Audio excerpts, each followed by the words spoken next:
Assalamualaikum warahmatullahi wabarakatuh. Bagaimana kabarnya hari ini Ananda Soleh dan Soleha? Semoga kita semua selalu dalam keadaan sehat walafiat dan selalu dalam lindungan Allah Subhanahu wa taala. Amin. Baiklah anak-anak, sekarang kita masuk ke tema 4, subtema 2, pembelajaran ke-5 dan 6. Setelah berolahraga bela diri, tiba-tiba kepala Edo terasa pusing. Edo teringat jika peredaran darah pada tubuhnya pernah terkena gangguan tekanan darah rendah. Kemudian, Edo beristirahat di ruang UKS. Tekanan darah rendah atau hipotensi adalah kondisi ketika tekanan darah berada di bawah 90/60 mmHg. Anak-anak, apakah kalian masih ingat gangguan organ peredaran darah lainnya? Untuk mengetahuinya, mari kita lanjutkan pembelajaran kita ya. Jantung koroner. Penyebab jantung koroner adalah penumpukan lemak darah atau kolesterol pada arteri koronaria. Varises. Penyebab varises adalah tekanan darah terlalu besar dan jumlah darah yang dipompa oleh jantung terlalu banyak. Umumnya terjadi pada bagian betis. Hipertensi. Penyebab hipertensi adalah tingginya tekanan darah lebih dari tekanan darah normal atau 120/80 mmHg. Bisa karena stres, makan berlebihan, merokok, dan banyak minum alkohol. Selanjutnya ada anemia. Anemia ini penyebabnya adalah rendahnya kadar Hb atau hemoglobin dalam darah. Anak-anak, kesehatan adalah anugerah yang paling berharga bagi setiap manusia. Menurut Hendrik L. Bloom, terdapat 4 faktor yang mempengaruhi kesehatan. Yang pertama itu ada faktor perilaku, yang kedua ada faktor lingkungan, yang ketiga ada faktor pelayanan kesehatan, yang keempat ada faktor keturunan. Pertama, faktor perilaku. Faktor ini perilaku masyarakat yang sehat akan menunjang dan berdampak semakin meningkatnya derajat kesehatan. Misalnya, kebiasaan pola makan yang sehat dapat menghindarkan kita dari serangan banyak penyakit, antara lain jantung, tekanan darah tinggi, stroke, obesitas atau kegemukan, diabetes meletus, dan lain sebagainya. Kebiasaan atau perilaku mencuci tangan sebelum makan akan menghindarkan kita dari penyakit saluran pencernaan atau diare dan lain sebagainya.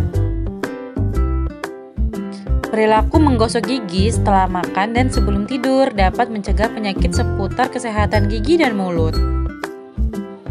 Yang kedua adalah faktor lingkungan. Faktor ini sering terjadi di lingkungan yang bersih, sangat berperan dalam meningkatkan derajat kesehatan masyarakat. Beberapa penyakit yang sering menjangkiti masyarakat yang hidup di lingkungan kumuh antara lain demam berdarah, gatal-gatal, infeksi saluran pencernaan, dan pernapasan.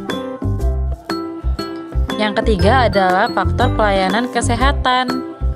Ketersediaan fasilitas kesehatan dengan mutu pelayanan yang baik akan mempercepat derajat kesehatan masyarakat. Ketersediaan fasilitas harus diikuti dengan keterampilan tenaga kesehatan yang merata, mencukupi, dan mempunyai kompetensi di bidangnya. Yang keempat adalah faktor keturunan. Banyak penyakit yang dapat kita cegah, misalnya dengan cara membersihkan lingkungan. Namun, sebagian penyakit tidak dapat kita hindari, seperti penyakit keturunan. Contoh penyakit keturunan antara lain hemofilia dan talasemia.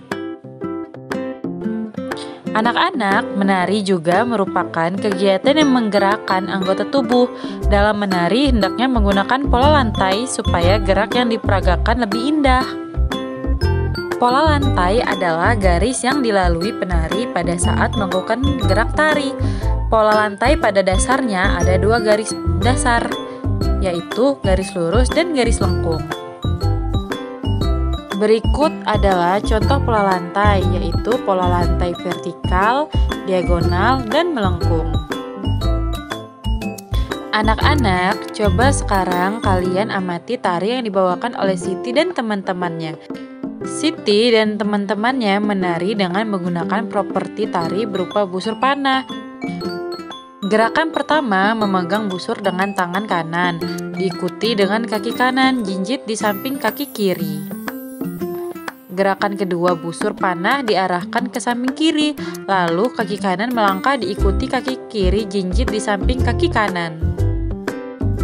Anak-anak, tubuh manusia memang hendaknya banyak bergerak. Dengan bergerak seperti berolahraga dan menari, denyut jantung akan meningkat, sehingga darah beserta oksigen dan nutrisi bisa disalurkan dengan baik ke seluruh tubuh. Sore itu, Edo mengajak Udin bersepatu roda sambil berpantun. Jalan-jalan ke kota hujan, naik turun melewati bukit. Jangan lupa gerakan badan supaya kita tak pernah sakit. Hitam legam burung gagak, terbang bebas di langit tinggi. Okelah kawan, ayo bergerak, bersepatu roda sesuka hati. Waktu belajar di kelas 5 hampir 1 semester.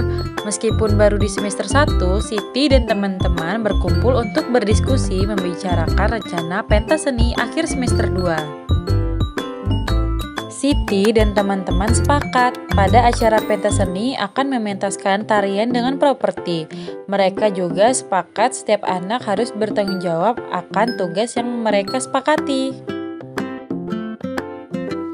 Tanggung jawab adalah sikap atau perilaku seseorang untuk melaksanakan tugas atau kewajiban yang harus dilakukan.